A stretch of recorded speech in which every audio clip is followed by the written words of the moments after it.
4절 동적 해석법입니다. 지진 구조물은 지상 구조물하고 다르게 지반 운동에 비해서 동적 응답이 크게 증폭되지 않는 것으로 알려져 있습니다. 따라서 지진 구조물의 내진 설계를 위한 해석법으로는 등가 정적 해석 방법인 혹은 준정적 해석 방법인 응답 변이법과 응답 진도법이 널리 사용되고 있고요. 엄밀한 동적 해석법은 설계 최종 단계에서 설계 단면의 타당성 혹은 조금 더 정밀한 해석을 위해서 사용이 됩니다. 그러나 최근 들어서 성능 기반 설계법이 활발하게 연구됨에 따라서 설계 단계부터 지진 구조물 또는 주변 집안의 재료의 비선형성, 그 다음에 구조물과 집안이 접하는 경계면에서의 분리 등 경계 조건 비선형성을 고려하기 위해서 그 필요성이 점점 더 증가하고 있습니다. 따라서 지진 구조물의 설계 단계에서부터 동적 해석, 특히 지방 구조물 상호작용 해석을 수행하는 사례가 늘고 있습니다.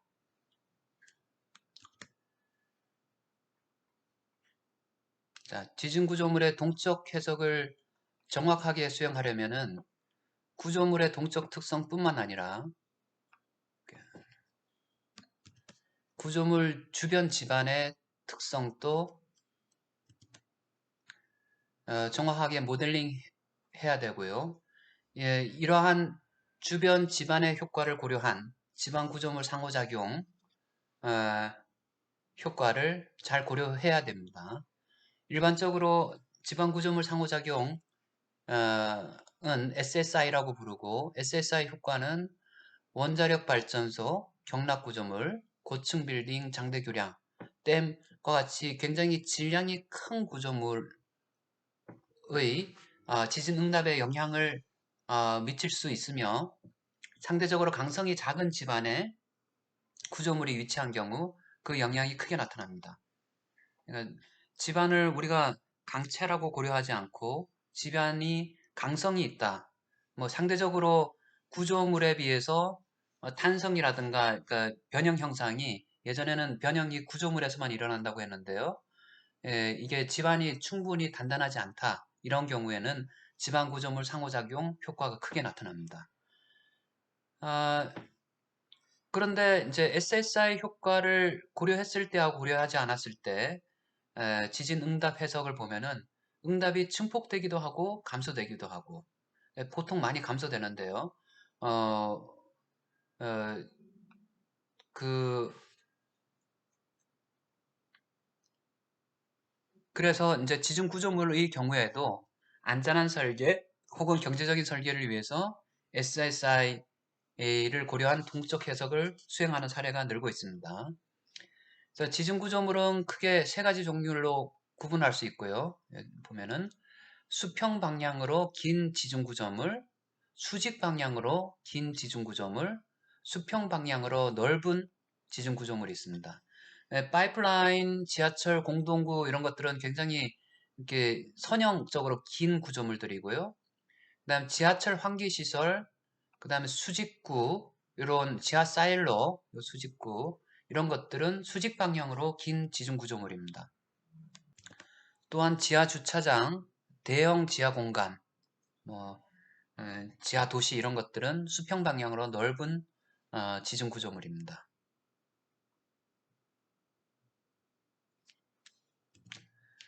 지중 구조물의 내진 설계를 위한 지진 응답 해석은 구조물의 해석 단면에 따라서 횡방향 해석과 종방향 해석으로 구분할 수 있습니다. 2절에서는 이제 동적 해석에 지중 구조물의 동적 해석에 가장 많이 사용되는 터널, 도시철도, 지하철이죠. 같은 지중 구조물의 횡방향 해석을 중심으로 다루었습니다. 지중 구조물과 같은 지방 구조계의 동적 해석을 하기 위한 방법은 크게 두 가지 방법이 있습니다. 범용 소프트웨어를 사용하는 방법과요. 전용 소프트웨어, SSI 전용 소프트웨어를 사용하는 방법이 있습니다. 2절에서는 여기에서는 이제 범용 소프트웨어를 사용하는 절차와 전용 소프트웨어를 사용하는 절차를 간략하게 소개를 하고 간단한 2층 역사 구조물에 대해서 예제 해석을 통해서 설계 기술자가 해석법을 선택하는 데 도움이 될 수 있도록 정보를 제공하고자 했습니다. 예제 해석에 사용한 유한 요소 범용 소프트웨어는 SEP 2000이고요. 전용 소프트웨어는 키시 2차원입니다. 먼저 범용 소프트웨어를 이용한 동적 해석법입니다. 여기서는 SEP 2000을 사용했고요. 제일 첫 번째 단계라고 써있는 단계로 지방 구조물 횡단면 유한 요소 모델링이 있습니다. 모델링 시 주의해야 될 주요 사항들은요. 경계 조건 및 집안의 모델링 범위입니다. 집안은 우리가 여기 공동구라든가 혹은 지중구가 있을 경우에 지중구 높이의 보통 통상적으로 3배 이상 깊이로 집안을 모델링 하고요. 폭은 폭의 반폭이죠. 반폭의 혹은 높이의 10배 이상. 여기 폭의 3배 이상, 반폭의 3배 이상 깊이를 하고 옆으로는 10배 이상을 한다. 그리고 여기는 이제 횡방향 롤러를 설치하고요. 왜냐하면 수평방향으로 움직여야 되니까 롤러를 설치하고 그렇지 않고 만약에 댐퍼라든가 흡수 경계 요소, 뭐 다양한 흡수 경계 요소가 있습니다. 뭐 거기 아바쿠스 같은 경우에서는 무한 요소가 있죠. 그런 경우를 설치할 경우 요 폭을 좀 더 줄여가지고 깊이를 줄여가지고 모델링을 할 수 있다.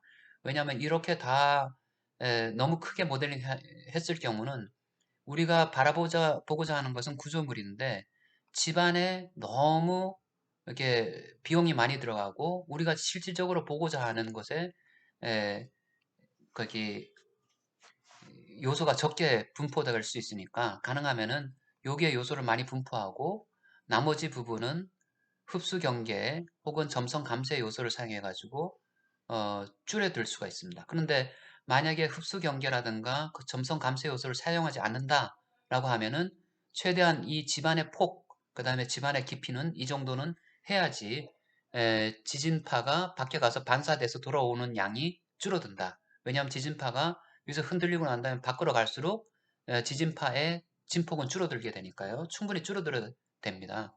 정적인 해석에 비해서 동적인 해석은 이 폭을 충분히 길게 잘라야 됩니다. 깊이도 충분히 깊게 자르고요. 그 다음에 해석 진동수의 범위는요.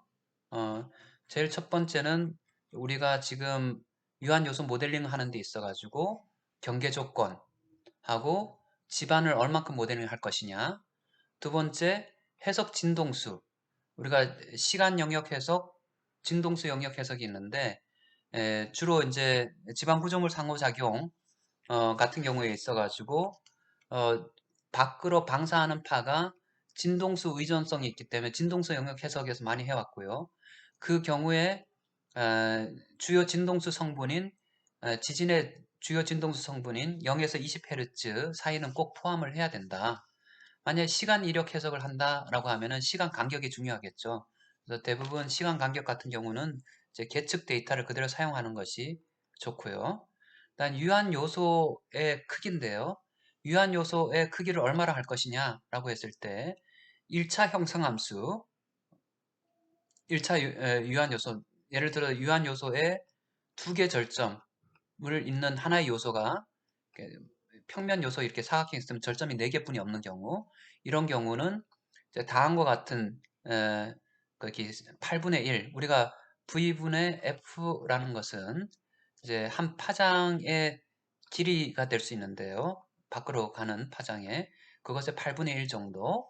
두 번째 2차 형상함수를 사용할 경우는 2차 형상함수는 보통 양쪽 요소의 양쪽에 절점이 있고 안쪽에도 이렇게 절점이 있습니다. 이럴 경우는 그 파장의 3분의 1 보다 작아야 된다. 그래야지 밖으로 집안에서 진동이 전파되는 형상을 제대로 나타낼 수가 있습니다. 최근에는 컴퓨터의 성능이 향상되고 컴퓨터 해석하는 기법, 병렬 처리 기법이 소프트웨어 안에 들어가다 보니까 가능하면은 원역 집안, 가까운 집안만 유한 요소로 모델링하는 게 아니라 바깥 집안까지도 어, 직접 다 유한 요소로 모델링을 하는 경우도 있습니다. 예.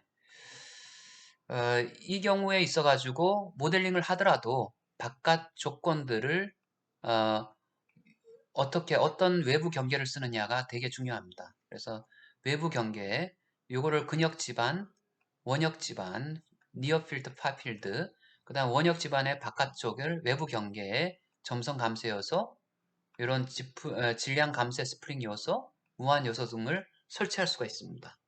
이제 앞에 지방 구조물 상호작용 해석은 앞서서 정밀 지진 해석으로 설명을 했기 때문에 다양한 방법들이 있고 그 방법들을 전용 프로그램 혹은 범용 프로그램에서 사용할 수가 있습니다.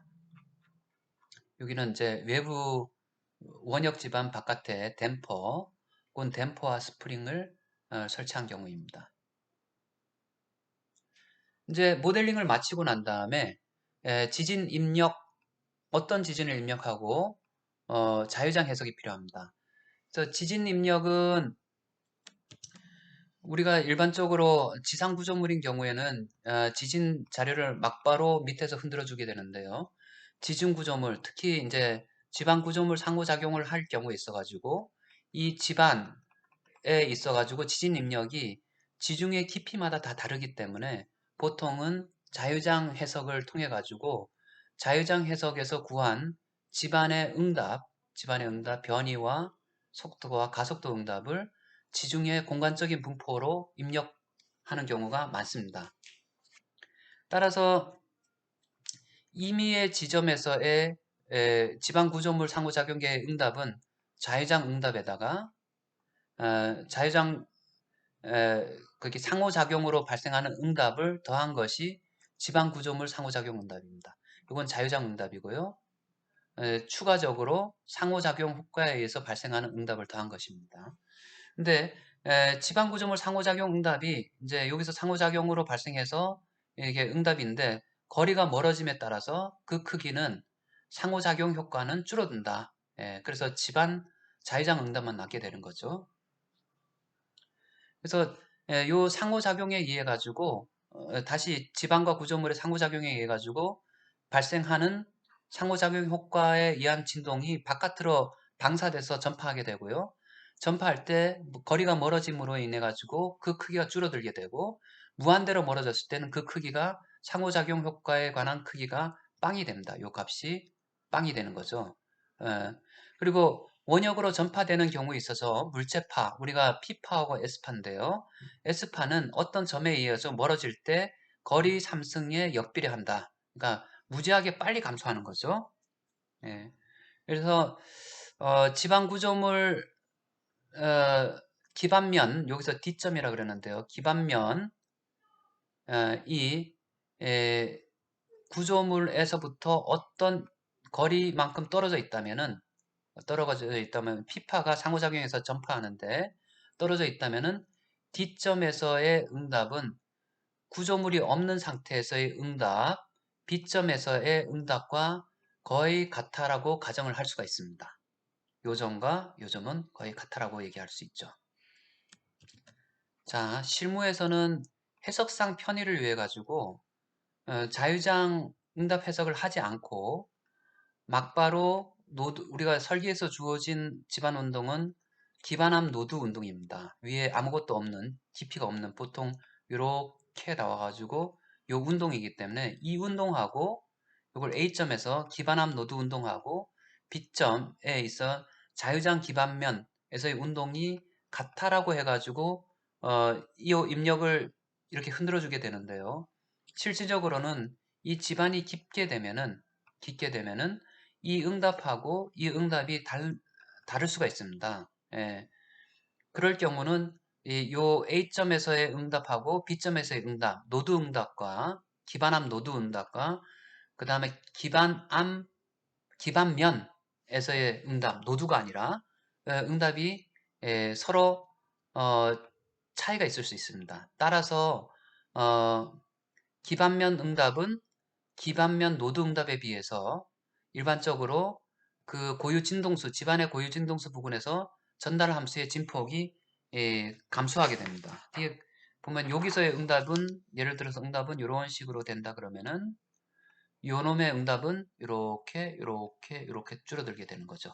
예. 그래서 요놈에서의 응답이 요놈 응답보다 피크치 고유 진동수 부분에서 굉장히 뭉퉁해지게 되는 거죠. 그래서 응답이 달라지게 된다. 가능하면은 자유장 응답 해석을 통해서 자유장 해석을 통해 가지고 구한 응답을 사용하는 것이 좋다입니다.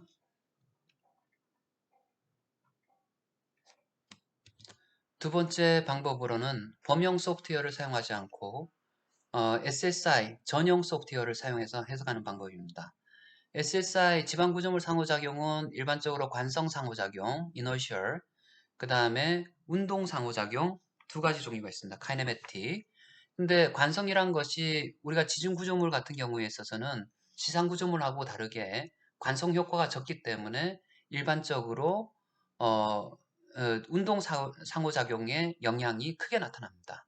왜냐하면 지중 구조물 경우 이제 그 등가 가운데 공동구가 있고 콘크리트가 있으니까요. 등가로 얼추로 나타내 보니까 등가 단위 중량이 1 입방 메타당 그 다음에 1톤 정도가 들어가는데 실질적으로 거기 일반 집안인 경우 구조물이 없는 공동구가 없는 경우에 있어서는 뭐 오히려 이 경우가 강성이 중량이 훨씬 더 크죠. 그렇기 때문에 그 관성력에 의한 영향이 작고 따라서 지진 구조물인 경우에 관성 상호작용 효과보다 운동 상호작용 효과가 크게 나타난다. 그래서 준정적 상호작용이라고 볼 수 있습니다. 그러니까 관성력에 의한 효과는 동적 상호작용, 관성력, 그 다음에 운동 상호작용, 변형에 의해서 그냥 생기는 거, 관성력이 아닌 준정적 상호작용, 거의 준정적 상호작용 효과가 크게 나타나기 때문에 응답 변이법과 응답 진도법을 사용할 수가 있는 겁니다. 정밀한 동적 상호작용 해석을 위해서는 집안의 반모환성, 그 다음에 집안을 통해 구조물로 전달되는 하중의 복잡성, 비선형성, 뭐 이런 것들을 동시에 고려해야 되는데 이것들을 고려하기 위해서는 기본적으로 뭐 동력학뿐만 아니라 파동 전파, 집안 동력학, 유한 요소 해석, 비선형 해석 등 다양한 방면에 그 복합적인 지식이 필요하기 때문에 일반적으로 실무에서는 집안 구조물 상호작용 해석을 하지 않는 경우가 아, 특별하지 않으면 하지 않은 경우가 대부분입니다. 아니면 하더라도 지중 구조물을 근사적으로 고려하는 경우가 대부분이고요. 복잡하게 전용 소프트웨어를 쓰는 경우는 극히 드뭅니다. 아주 중요한 구조물을 제외하거든요. 다음번부터는 여기서는 이제 지방 구조물 상호작용 이게 뭐냐라고 이렇게 쭉 나와 있고요.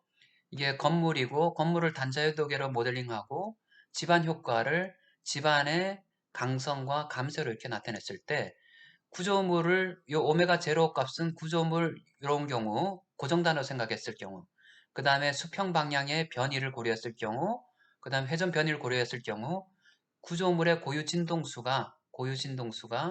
주기가 늘어나고 고유 진동수가 줄어드는 것을 알 수가 있습니다. 그래서 계속 더해가다 보니까 그죠?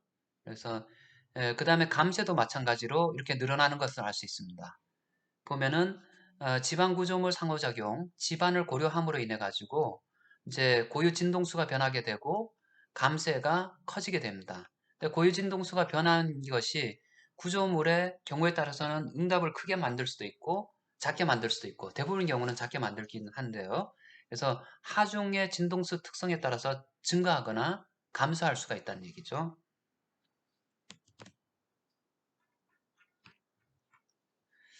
지방 구조물 상호작용 해석 방법 및 소프트웨어인데요. 이제 여러 가지 해석 방법이 있습니다. 임피던스 방법, 이거는 진동수 영역에서 개발된 방법들이고요. 전달 경계 방법, 동적 무한요소법, 경계요소법 등이 있고요. 그래서 선형 해석을 위주로, 만약에 비선형성은 등가로 고려를 하게 되고요. 그 다음에 뭐 대신 거기 진동수가 어, 진동수 의존성, 종속성 방사하는 파들, 바깥 무한대역으로 파동하는 파들이 진동수 의존성이 많은데요. 그러한 특성들은 고려하기 쉬웠지만은 비선형성은 고려하기가 쉽지 않다. 예. 그래서 시간 영역 방법들이 요즘 많이 사용되고 있고요. 시간 영역 방법은 뭐 시간 영역 우리가 PML, PMDL 이라는 방법도 있고요. 그 다음에 진동수 종속 동적 강성을 이용한 방법, 그 다음에 경계요소법, 그 다음에 여러 가지 방법들이 있습니다. 그 다음 과거에 이제 이렇게 개발된 과거 원자력 때문에 지방 구조물 상호작용 전용 프로그램들이 많이 개발되는데요. 미국의 경우에는 이렇게 플러시, 사시 등이 있고요. 그 다음에 일본에는 하시, 우리나라에서는 키시가 있다라고 했습니다. 근데 대부분 프로그램들이 소스가 공개되어 있기 때문에 사용자가 필요에 따라서 수정할 수 있고, 근데 대부분 수정하지 않습니다. 너무 프로그램이 길어가지고요. 예, 잘못 보다가는 인생 낭비할 수가 있습니다.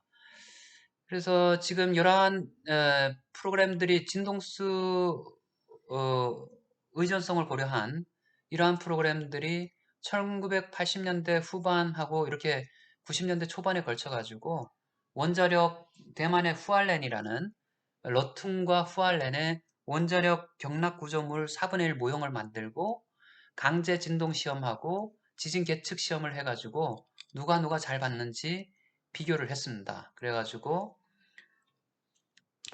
실질적으로 그게 계측한 구조물의 응답하고 지방 구조물 상호작용을 한 경우하고 거의 진동수 영역상에서 거의 잘 일치하더라 라는 것을 다음 그림에서 보여주고 있고요. 이렇게 계측한 거하고 이건 강제 진동 시험 같고요.